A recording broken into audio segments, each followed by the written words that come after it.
develop creative enterprises with the potential for economic growth and export potential beyond the initial stages by facilitating access to programs, funding, and other supports from film and creative enterprises, communities, culture and heritage, the Department of Finance, and Economic and Rural Development as appropriate.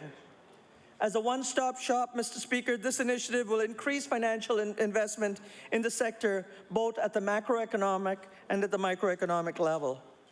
And the new agency will promote collaboration across the various platforms that exist within Nova Scotia's culture industry.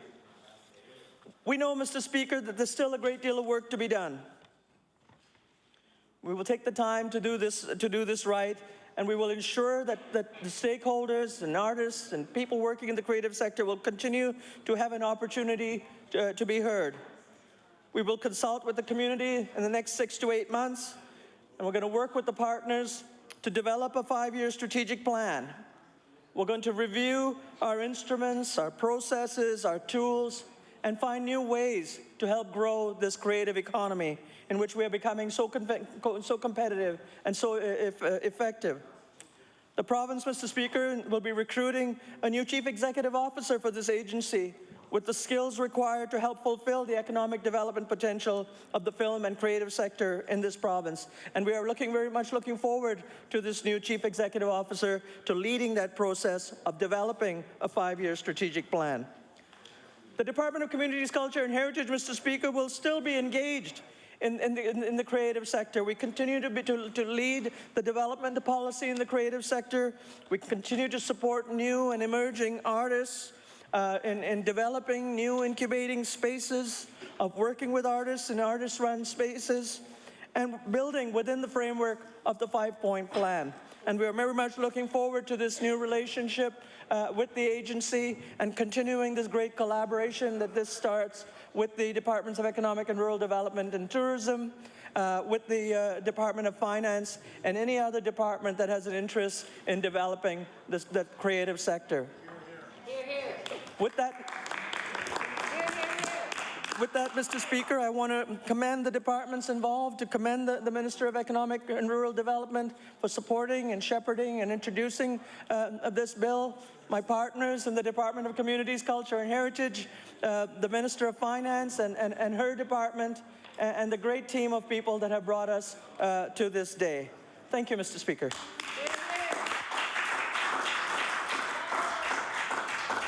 If I am to recognize the Honourable Minister of Economic and Rural Development, it'll be to close debate.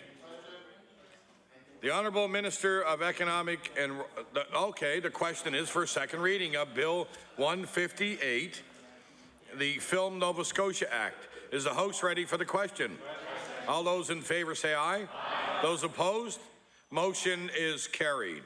Bill number 158, entitled An Act to Amend Chapter 20 of the Acts of 1990, the Film Nova Scotia Act. Order that the bill be referred to the Committee of Law Amendments. The Honourable Deputy Government House Leader. Thank you, Mr. Speaker. Mr. Speaker, please call public bills for third reading. Public bills for third reading. Mr. Speaker, please call Bill number 136, the Green Economy Act. Bill number 136, the Green Economy Act. I will now recognize the Honourable Minister of Environment. Thank you very much, Mr. Speaker. Mr. Speaker, I'm pleased to move that Bill 136, the Green Economy Act, now be read a third time. This legislation makes amendments to the Environmental Goals and Sustainable Prosperity Act, or EGSPA, that will renew and allow us to continue working on its goals. Mr. Speaker, Nova Scotians have a sense of ownership of EGSPA and its goals, and we're proud of our achievements. And we have met 14 of the goals, and work continues on meeting the remaining targets that have deadlines between 2015 to 2020. The changes to EGSPA reflect the recommendations of the Ministers' Roundtable on Environment and Sustainable Prosperity that was considered as part of the public review. They also reflect feedback received through law amendments. Mr. Speaker, These changes respond to the needs of the citizens and our communities. Our municipalities have told us that they are having difficult times upgrading their equipment to meet the drinking water and wastewater targets. And we have continued to raise the bar for drinking water and introduce new standards this year. We recognize that the remaining municipalities need more time to make the changes needed to meet standards. That is why we have moved the target date for drinking water standards and wastewater treatment to 2020. And we continue to lobby the federal government to provide funding for municipalities so they can invest in the infrastructure needed to meet the standards. Mr. Speaker, changes to the Act will build a stronger and connections between the environment and the economy.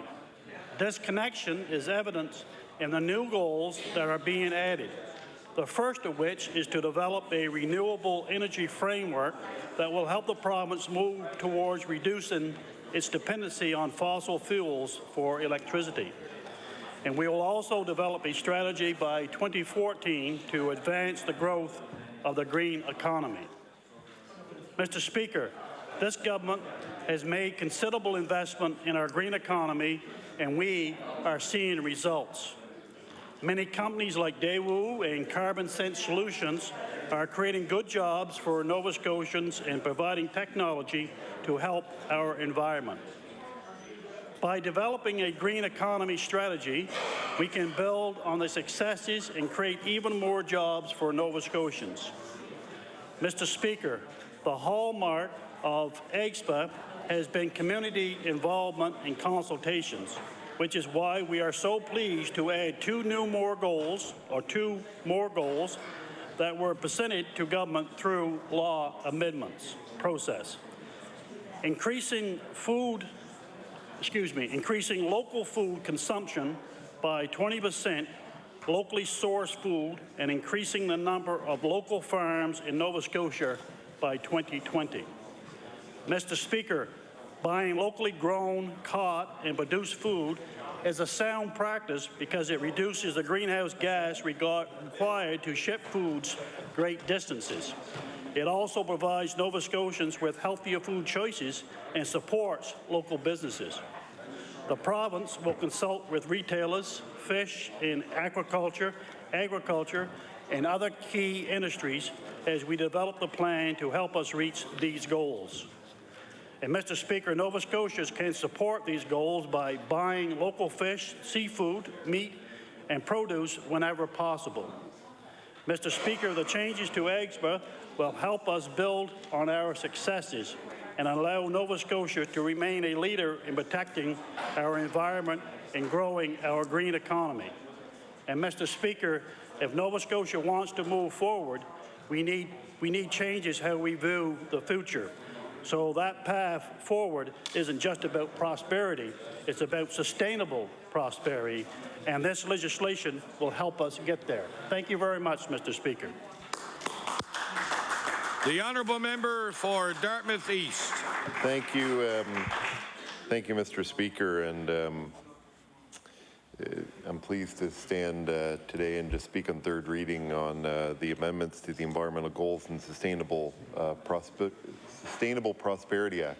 Obviously, I don't think the minister will be surprised to hear, and I'm sure the member for Kings West will speak more to this after, that we were pleased to see the food goal added, especially since it largely mirrors the legislation that the member for Kings West introduced quite some time ago on this matter. So we certainly applaud the inclusion of that measure.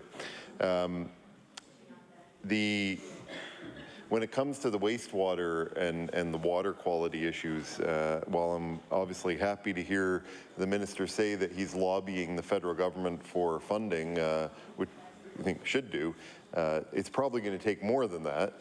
Otherwise, we have yet another goal that 8 years from now, almost 7 years now really, as we're almost at 2013, will be missed once again. The reason we're in this situation now, if I remember correctly, I think the original goal was 2008. That was obviously missed under a previous government and now has been missed for 3 years, 3.5 years under this government. And many of the municipalities have missed that, as the minister rightly pointed out, because they simply couldn't afford it.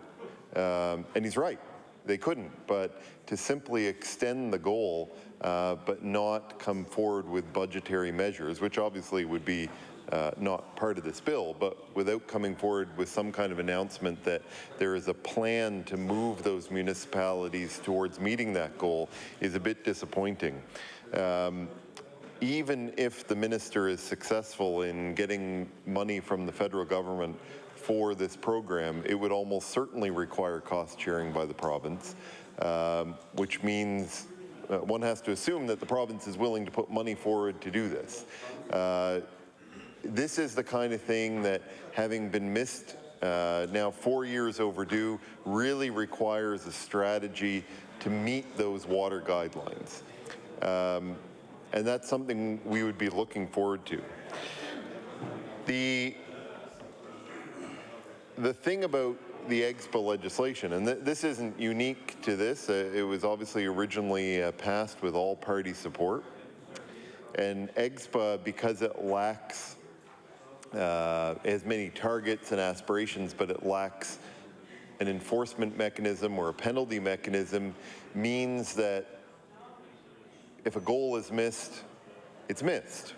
Nothing happens. In fact, many of the amendments that are brought forward in this piece of legislation are related to things that have already occurred.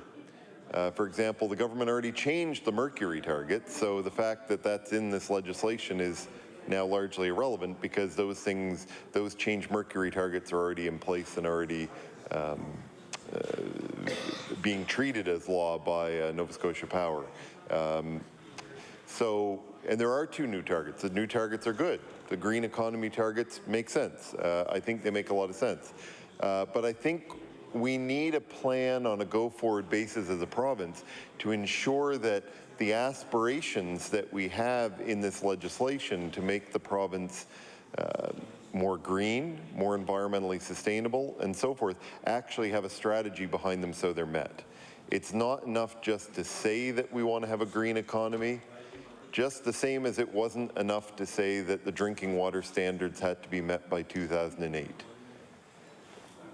These goals will fail just like the drinking water one for 2008 failed if there isn't a strategy to ensure that they are implemented on time.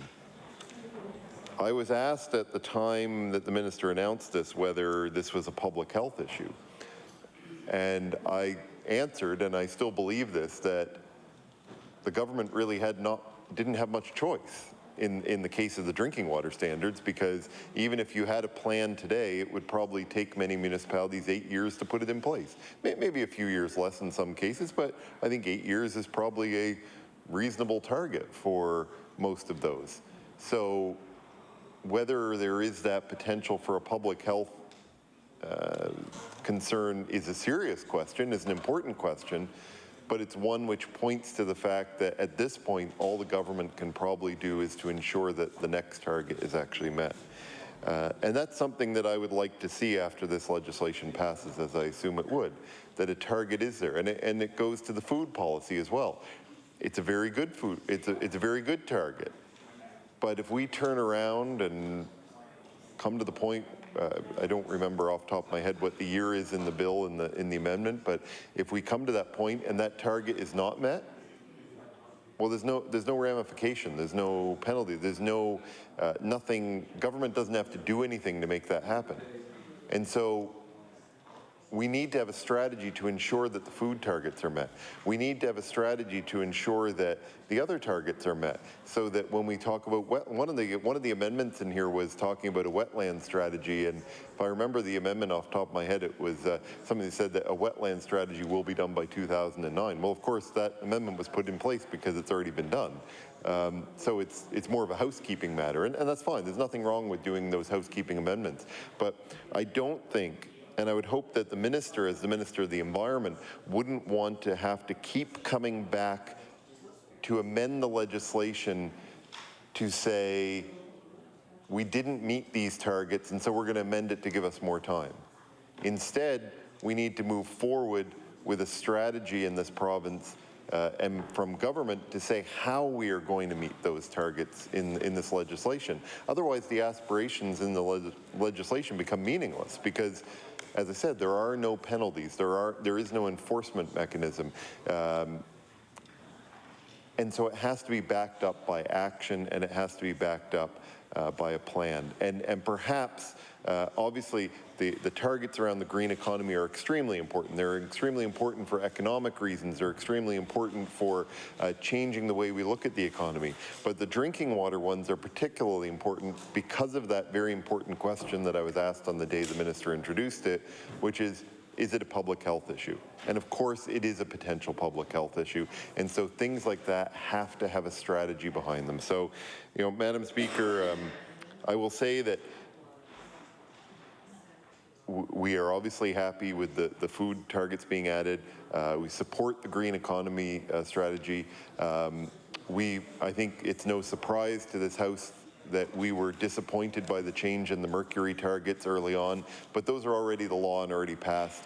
I believe they were done by regulation, so it's basically already entrenching what was already there. But going forward, what we will be looking for is that the government actually has strategies to ensure that the targets are not missed again. We've missed too many already. It's time to stop missing those strategies and actually make the aspirations that were part of the original and now the amended Environmental Goals and Sustainability Prosperity Act a reality. Thank you very much, Madam Speaker. Good member. Recognize the honourable member for Hants West. Thank you, Madam Speaker. Glad to have a few minutes this evening to speak to this bill. And I guess I would start off by saying I don't know how we would ever be able to have a bill that ended in goals and not set targets. So we do need those targets. I guess what I would say this caucus differs maybe from the Liberal caucus is that we don't believe in penalizing municipal units when we know that they're already struggling out there to make sure that they're meeting goals that have been set. And I don't think that there's one municipal unit in the province of Nova Scotia, or anywhere for that matter, who doesn't want to be where we need to be. They want to meet those goals. The last thing that they want to do is have more stress by way of knowing that there's a big penalty somewhere at the end, and I think that would be very unfair. What we do need to be doing is working with municipal government and trying to figure out whether there are things like maybe partnerships between municipalities that can work, as opposed to everybody going it alone on things where they don't need to, things like wastewater and water and so on, and those are real important things as we move forward. That is part of a strategy that does need to be, I will agree, does need to be put in place so that we can meet the goals, meet the targets that are set. And it's great if we're going to create new goals within this this bill. I think that that's fine if we have something that is in place that can be reasonably understood, number one, and reasonably met, number two. You know, we talked, and I've heard the minister talk a little bit about the new goals and the Green Economy Act. I agree that that's something of value, something to look at, something that we need to make sure that we're working on. We all know the importance of the green economy as we move forward in the years ahead. But we need to be able to do it also with time frames that make sense. I know that some might think that there needs to be penalties, but you know, we've had penalties in the past, perhaps, or we've had targets in the past. What kind of penalty would you actually enact? What are you going to do to a municipal unit that can't meet a certain deadline? Like I said, we need to be working with them. We need to go to the federal government if that's what it takes. We need to work hard as partners in the province, with the feds, with the municipal units, to make sure that these goals, number one, when we're creating them, and I know there was a roundtable, but when we're creating them, that are reasonable, that they can be met. And I guess the minister has taken the time. We saw in the briefing, we saw through the minutes of this bill in its introduction and second reading and so on that he did have a roundtable. There was discussion. Now, to what degree? We might differ on that, whether we feel that it was enough or otherwise. It really doesn't matter at this point. We know that the bill has come this far. We know the bill is going to go through, but it's of value to make those comments on this particular stage of the bill before it does go through. And I will again state that I was here when this bill went through the House. It was passed by all three parties at the time unanimously because we felt it was good. So we do know within the bill that there's a time frame where it does need to be reviewed, and we've seen in a few short years really how things have changed environmentally, economically, all the way across. You know, we talked about the local piece here a bit. Yeah. Defining local, that's going to be a tough one, I think, Madam Speaker, because depending on who you talk to and in what industry, what does local mean? We all know that there are a whole variety of meanings to local, and I don't know if we're ever going to be able to define it, but the definition to me is supporting the province of Nova Scotia in any way that we can, purchasing local any way in every way that we can. I know that there are definitions out there. Some would say if you can get it here in 24 hours. Some would say it's the length of time that you drive, across the province. Some would say that it's locally grown in a community, or built, or manufactured, or made, whatever that might be, in a community. So we all have a different definition, but it's something that we do need to work on somehow, whether that's through stakeholders, roundtables, in this House, however that might be. We do need to come up with some conclusions. If we're going to set goals and we're going to set targets, these are things that we need to focus on so that we can, to the Minister's point, Madam Speaker, make life better for Nova Scotians in this province in the years ahead. Whether we'll be able to accomplish that without some of these key things being set in place or not, I guess that's yet to be seen, but I would like to think we need to continue to work hard to make those sorts of things happen. So, we doesn't matter whether we support the bill or we don't, as we've talked about in here. This is going to go through. We need to make sure that we continue to work hard to get it done. If that takes all three parties coming together to agree on things or to have input on things, I'd like to think that if amendments were required or additions to be made, whatever you want to call them, that they would all be considered seriously. And I know some things at times, especially in majority situations, are not, but there are some worthy things that do come forward from the other side. And anyway, with those few words, Madam Speaker, I will take my place. Time to recognize the Honourable Minister of the... Well, who did that first? I recognize the Honourable Member for Kings West. Thank you. Thank you very much, Madam Speaker. And it's not often in the House 3 people rise simultaneously to take part in debate. So I guess this is an amendment to the bill that we do support. In particular, this evening I wanted to speak for a few minutes about the addition of the target of 20% of local food production by 2020. And, I guess I've come to expect that perhaps we're not going to always get credit in opposition for work that we do, but I'm certainly pleased to say our party put a bill forward now over 2 years ago, and I did put forth a strong basis for this. I had looked at what has taken place in New England, Massachusetts, and a few of the other U.S., especially the northern states, because these are areas like Nova Scotia where we once had a very vibrant food economy, where in fact we had a very opposite of where we are today. If we go back to the 19th, early 20th century, where we were producing 80 to 90% of our food. Today, we import 80 to 90% of our food. So I believe to set a target during this time when we are beginning to recapture the importance of becoming more self-sufficient, greater food security, and also the very nutritious fact of locally produced food. The traceability factor is at its very, very highest level. So I think all of these factors combined, and also feel very, very strongly that it's a way actually of igniting some areas of our rural economy to get people either on large, medium, or niche farming, and this is what we're starting to see with the local food movement, is that either full-time, part-time, or just in a particular season and a particular crop, there is able to be income generated from a local food economy. So to set a target is in fact to start to devise strategies and ways to reach that laudable goal. And I believe, in fact, that we can move beyond 20%, but to say in 8 years' time, we have achieved 20% of producing our food, local processing, and the consumption of food. And one of the ways that we often talk about is getting more into our institutions, our universities, our jails, correctional centers, our hospitals, and in fact, I think it's a matter of looking at our procurement policy. That's where the real change is going to come about.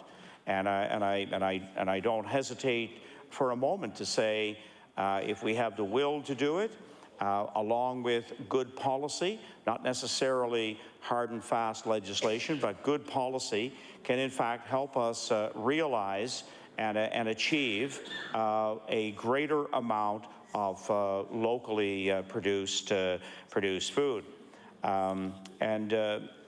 I think, again, when I say the will to do it, I look at one university that happens to be our neighbor university, and that's Mount Allison, who now have a maritime procurement policy, along with some of their own flourishing gardens that they harvest in September and October, and pretty well growing, in fact, more potatoes than what they can actually use. But they have now achieved 40 to 50% of all food consumed at the university grown, produced in maritime Canada.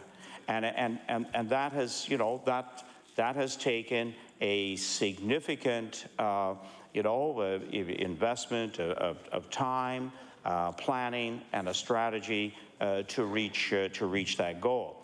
And I believe that is indeed possible in our institutions here in Nova Scotia, which would give a wonderful boost to the agriculture community. So I know it's wrapped in the sustainable prosperity goals that was passed about 6 years ago in the House, but I'm hoping we can take this amendment and bring it to life through the departments of agriculture, the departments of fisheries, and that in fact it won't remain in an isolated way, but we'll take it from paper commitment and legislation to realization in our communities. One of the other examples that we talk about in terms of advancing a greater amount of locally grown food is to look at the wonderful achievement that British Columbia has now been able to execute, and that is a locally grown products that are used in the snack program of schools. They started with 19 schools that wanted to invest in this initiative, and they're now at about 1,030 schools that have a snack program through some central warehousing, using not their own distributing system, but kind of piggybacking on a number of distributors that take product to schools. Already they've been able to ship to those schools with locally grown produce. So there's lots of good examples. We don't have to reinvent the wheel on this one. We just have to, I think, find small incremental ways to bring us up to 20% of local food production and consumption. One of the ones that's a favorite of mine that I've talked about when the occasion presents itself, in fact, I find it hard to believe that we don't have something as simple as an apple a day program in our schools in Nova Scotia. It doesn't mean that every child has to eat an apple. It's not a mandatory program, but we actually make apples available in our schools. We keep high-quality apples now through 10 to 12 months of the season in CO2 storage, and you can take an apple out in May or June, and it's of the highest quality, almost like when it comes off a tree. There are schools in Ontario as well that have initiated such a program, and the apples are available in baskets in a central lobby and location, and children who need an apple and who want a healthy snack simply come along and take this. In my area, Pine Ridge Middle School, again through the initiative of the principal Bill Reid, and now continued by in fact, his wife is now the principal at this school, and he's moved on to Bridgetown. But he started a program at Pine Ridge Middle School, probably a school of about 400 students, where he contacted farmers to provide apples on a daily basis in that school and make them available to the children. I think, again, it's a very easy way to, again, increase production, make children also conscious of connecting to the local area and to the farm community to get a healthy snack. I know in the House or certainly in other venues, you've heard the Minister of Agriculture talk about grass-fed beef program and how we can in fact expand local beef production, and again getting local beef into our restaurants and into our shops and stores to a much greater degree than what we currently do, because right now we couldn't go to a full Nova Scotia or maritime beef program because we just don't have it available to us. So there's enormous opportunity, a great challenge, but an enormous opportunity, I think, that we need to embrace and find small strategic ways year over year to get greater amounts of locally produced food. And we're starting to see through the advance of farm markets. If we think back to just a decade ago, we had a handful of farm markets in Nova Scotia, and we now have 20, almost 30 farm markets across the province, and that the type of outlet continues to grow. We also, again, in Halifax, we have two major farmers markets, and hopefully the Seaport Market, now under new management, will in fact be able to sustain itself for the long term. So we're seeing those kinds of changes taking place. One time it was very rare for large numbers of people to go to a farm and engage in doing their own picking, their own harvesting. Now there are many, many farms across Nova Scotia, and again through Select Nova Scotia, the picnic and the winter dinners in our communities, we're starting to realize that in the heart of winter, in January and February, you can put on a fully grown, produced Nova Scotia meal, in your home, and obviously we're doing it more and more in our communities. So I think putting this 20% target, this 20% goal, is realistic, and I hope, as several members have talked about tonight, that in fact we will find now the plans and the strategies to make it happen over the next 8 years. And with that, I take my place, Madam Speaker. I recognize the honourable member for Cape Breton West. Thank you very much, Madam Speaker, and I don't intend to speak long, but I am pleased to hear the idea of a 20% local food and 20% from the local fishery. And in law amendments, I asked a question: what is the definition of local? And at that time, there was no real answer given.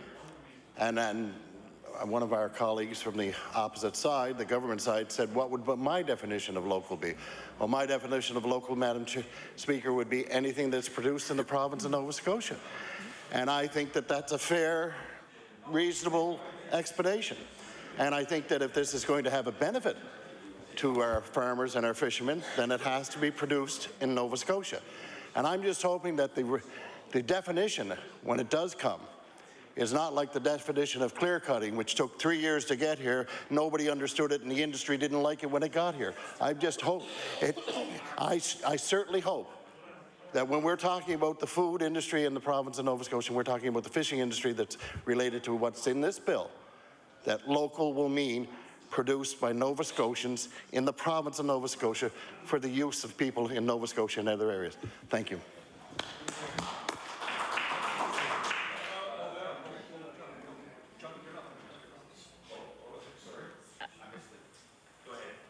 I recognize the Honourable Minister of Service, Nova Scotia and Municipal Relations.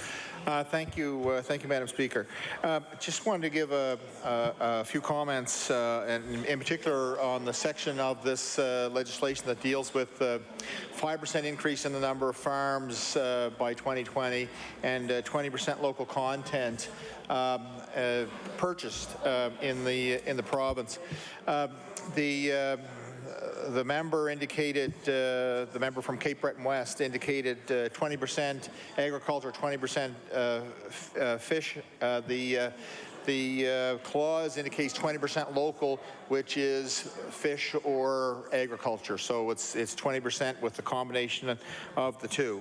The members quite often give a fair bit of discussion, I guess, debate around procurement for institutions, and the province developed a sustainable procurement policy in 2011, and the members probably are aware that Select Nova Scotia programming around food and nutrition in public schools policy, the school milk program, the implementation of Thrive, which is the childhood obesity strategy, and the work of the procurement division at ERDT.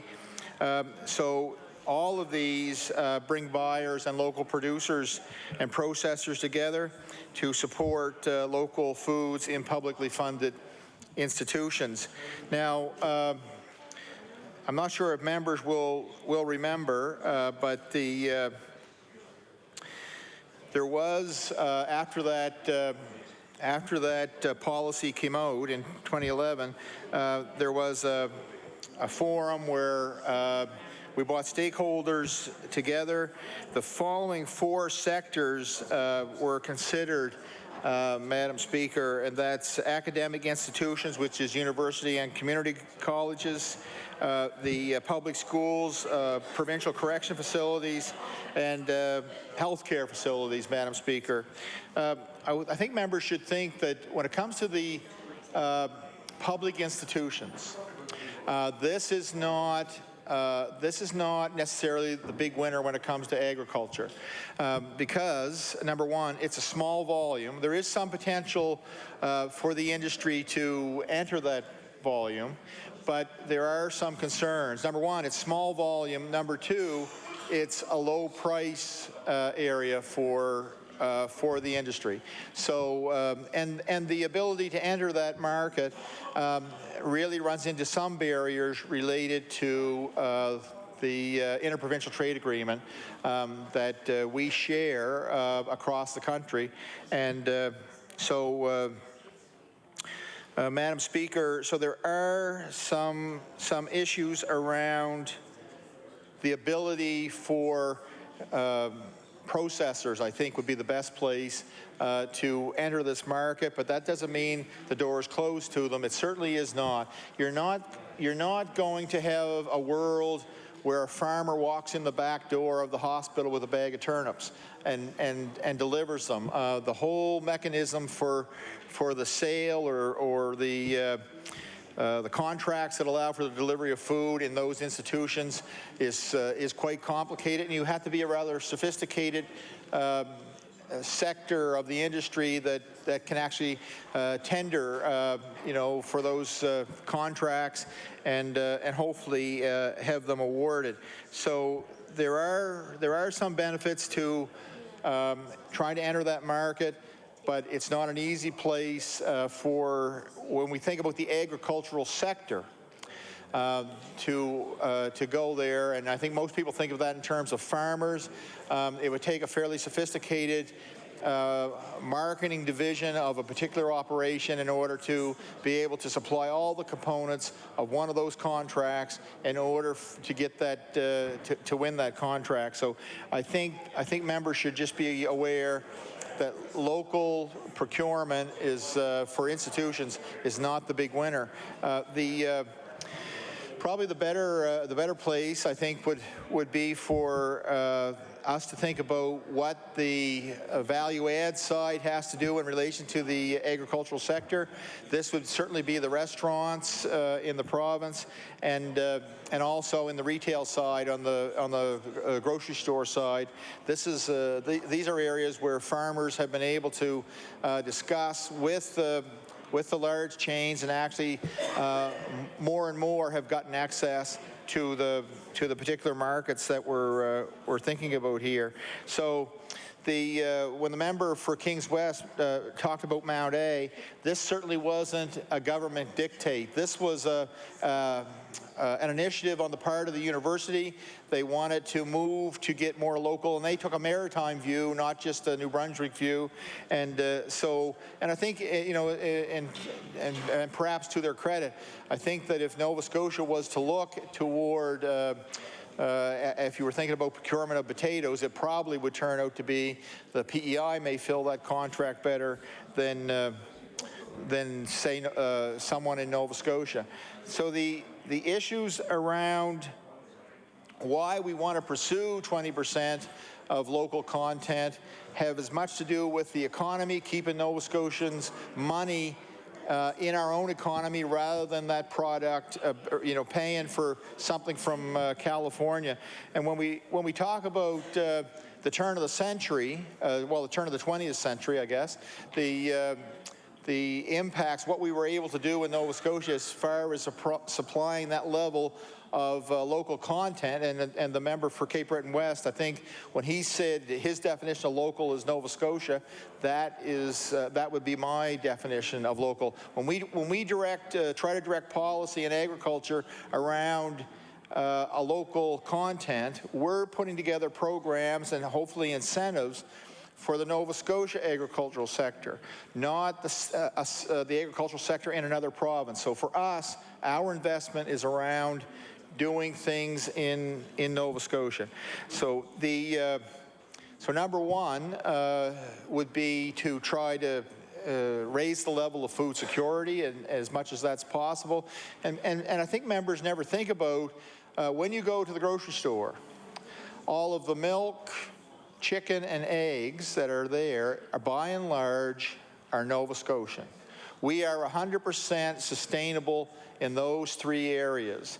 The fourth area that's supply managed is turkeys, and we are not 100% sustainable, and that has been in part related to the fact that we don't have a slaughter facility that would handle turkeys of a particular size, the larger market area.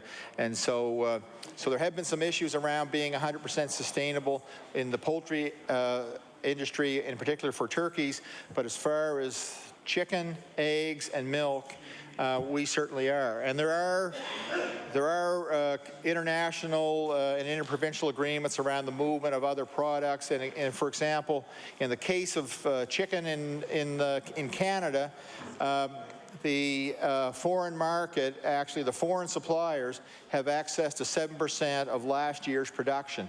So depending on what that production might be, that amount is open for foreign entities to fill that in Canada. So it's at 7%. The other important thing around production for local and consumption for local is to minimize that environmental footprint for transporting food long distances, and certainly for the things that we think about, coming from California or Argentina, that certainly have an impact on the planet by burning fossil fuel to move large amounts of product across the globe, and this is a significant factor. When we think back to the turn of the 20th century and the fact that Nova Scotia produced so much of what it consumed locally in the province, you have to consider what the marketing mechanisms were at the time, and we were not bringing a significant amount of product from other jurisdictions in the winter. In other words, there wasn't a lot of California product coming into Nova Scotia at the turn of the 20th century, and so people learned by mostly salting and pickling and whatever to keep whatever they could grow in Nova Scotia. The reason we were big producers of sauerkraut is because that was a way to keep cabbage in a form that survived the winter and that was still edible and nutritious. And so as we moved into number one, into freezing products in a more cost-effective way, some of these traditional ways of preserving have kind of moved to the wayside, and we're able to get fresh product into the province within a fairly short period so that product is in reasonable condition for the marketplace. The concern that people should have and the limitation, because we still, even with this amendment to this legislation, we still are subject to our interprovincial trade agreement and all of what that means. This clause does not overturn that. So the way to increase this amount, I think, is the way the province has been doing it, and that's with education of the public, trying to have them recognize the value of supporting local and the good quality, number one, and the fact that their money stays in the Nova Scotia economy, and we will continue to do that through Select Nova Scotia, and which has seemed to have worked quite well. I don't know if members would recognize that presently the term local trumps organic. So when people are purchasing, the fact that it's local is more of an incentive for them to buy than the fact that it is organically produced. So the member for Kings West mentioned the grass-finished beef project in the hopes that, and we got about another year to work on that, I think, before we'll have all the information that we're really seeking. But I mean, this is one that certainly could allow us to produce good quality beef cheaper than bringing grain in from the west, which has been an impediment to the beef industry here, and hopefully minimize that impact of moving beef. I mean, people probably aren't aware that some of what we bring into this province certainly comes from considerably far jurisdictions, and not just a lot of it is Albertan or Western beef, but certainly there is a certain amount that's South American and so on. So I thank the member for Kings West. He mentioned about his party's legislation around this, and I think the Premier is a person that I can quote to say that that we don't have a monopoly on good ideas, and so this is one that we would definitely work toward. I think all of the indicators, I think, would tell us that we can achieve this goal, and I would say, within the parameters of our commitments in terms of interprovincial and otherwise, that we can't do something that puts a neighboring jurisdiction, another province, to say that we've acted in a way that impeded the flow of their product into the province. But the best way to ensure that we have local local content is that farmers are making money. And if the industry is profitable, they will grow it. This goes to all the concerns that get raised in this House around land use and the protection of farmland. If farmers can make money, there's two ways to try to ensure local and also to ensure protection of farmland without some other incentive or policy direction. So with those comments, Madam Speaker, look forward to any further debate on the bill. Thank you. Thank you. I now recognize the honourable member for Halifax-Chebucto.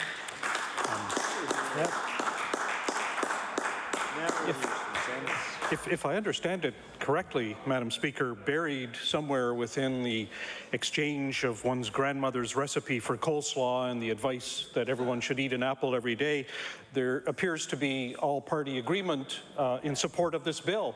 That seems to me a very good thing, and so I'll try and keep my own comments very terse.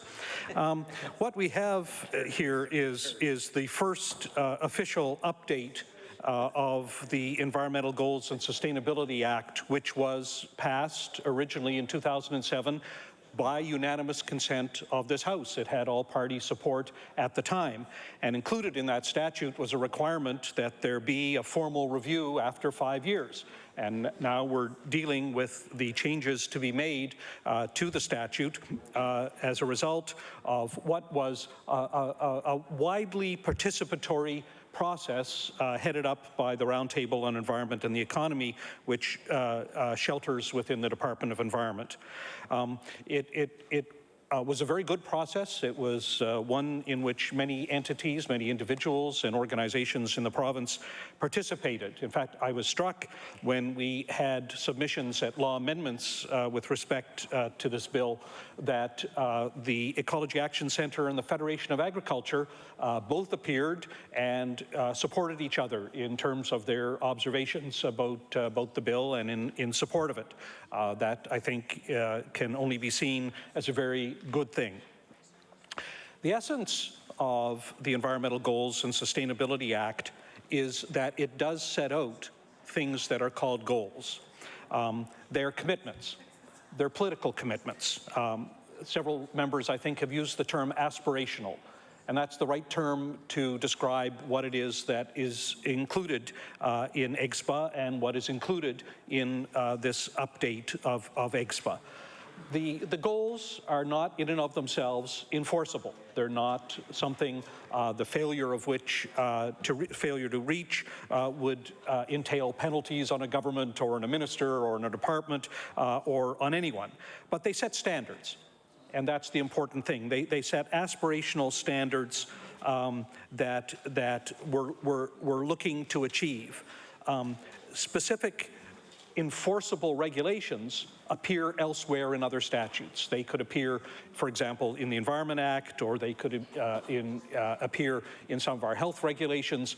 But if you look for the actual rules that are to be met with penalties for failure to meet them, they're in other statutes. There's nothing wrong with having, of course, an aspirational statute like EGSPA. There is, of course, one has to acknowledge some small danger that the goals will become maximums rather than anything else. And that's true.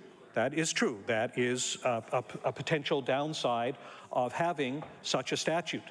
But I really want to note that I'm very happy to report that our government has not treated the goals in EGSPA as maximums.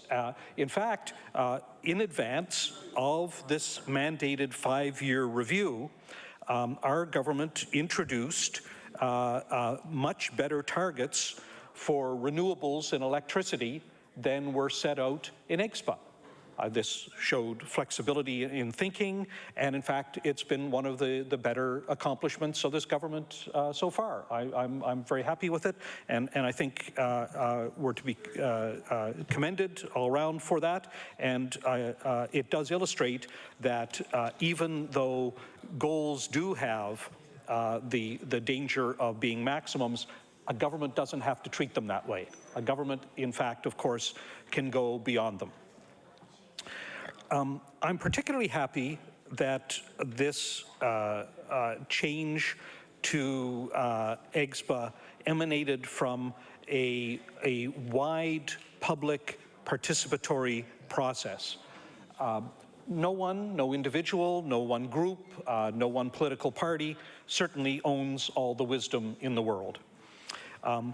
In consultations that are genuinely undertaken, it is always possible for any government to learn. And I think it's really of the essence of democracy that a government should conduct its business in as open and consultative a way as possible. This is a good thing. This, in fact, is fundamental to our development as a healthy society. And part of the openness of the consultation process is our feature in this House of putting legislation out to public comment through the law amendments process. And just the other day at law amendments, we found ourselves in receipt of a number of submissions on this bill that were excellent. The people, the groups that came to talk to us at law amendments had a number of very good suggestions. Now, you know, it's clear they came with these suggestions very late in a process that had already involved a lot of public consultation. But I do want to put out or put on the record here some of the things that we did hear at law amendments. We just heard several reactions to the comments that EGSPA should include a goal of developing a food strategy for Nova Scotia, and we heard extensive comments about that. We heard suggestions that there should be some cross-linkage to the Department of Natural Resources and its policies, particularly protection of the coast. We heard some suggestions for better greenhouse gas targets. We heard some comments about establishing a commissioner for sustainability. I forget if it came at law amendments, but we've certainly heard some suggestions that developing an overall environmental Bill of Rights might not be a bad thing.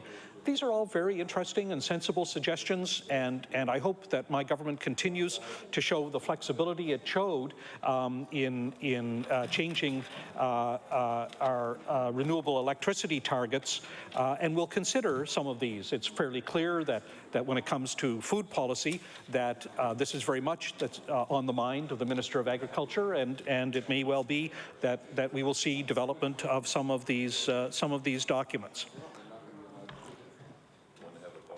You know, one of the members opposite pointed out that there had been some changes to some of the timelines for the goals that were originally stated in EGSPA, and there were negative comments that the timelines had been extended. And I think we have to acknowledge that, indeed, in two cases, the timelines were extended, one having to do with municipal drinking water and the other having to do with municipal wastewater treatment standards. But, you know, before we turn to the issue of the extension of those timelines, I want to point out three important areas in which we have improved on the goals that were originally set out. And one has to do with emissions of nitrogen oxides, the other sulfur dioxide emissions, and the third mercury emissions. We have in this bill today improved on the standards that were adopted in 2007, and I'm very proud of that. I think that's crucial, it's important. Those are very important changes that are positive changes in this bill. With respect to the drinking water and wastewater standards, I have to say that people should remind themselves that these goals are really submerged monetary commitments on the part of government. That's really what they're about. They had to do with the extent to which money was going to be spent by municipalities and perhaps be subsidized by the senior levels of government.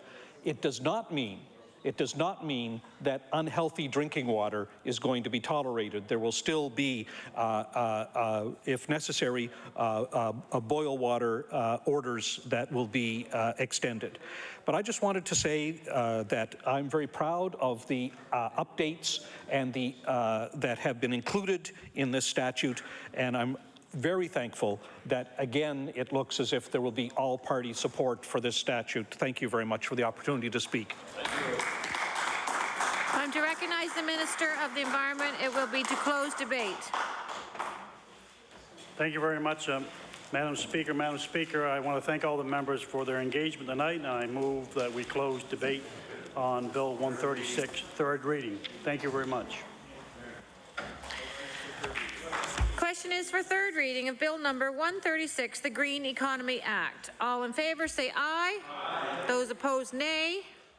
The motion is carried. Bill number 136, entitled An Act to Amend Chapter 7 of the Acts of 2007, the Environmental Goals and Sustainable Prosperity Act. Order that the bill do pass. Ordered that the title be as read by the clerk. Order that the bill be engrossed. Recognize the Deputy Government House Leader. Thank you, Madam Speaker. That concludes the government business for tonight. I would move that the House do rise to meet again tomorrow at 12 noon, with the House hours to be from noon until 6 o'clock.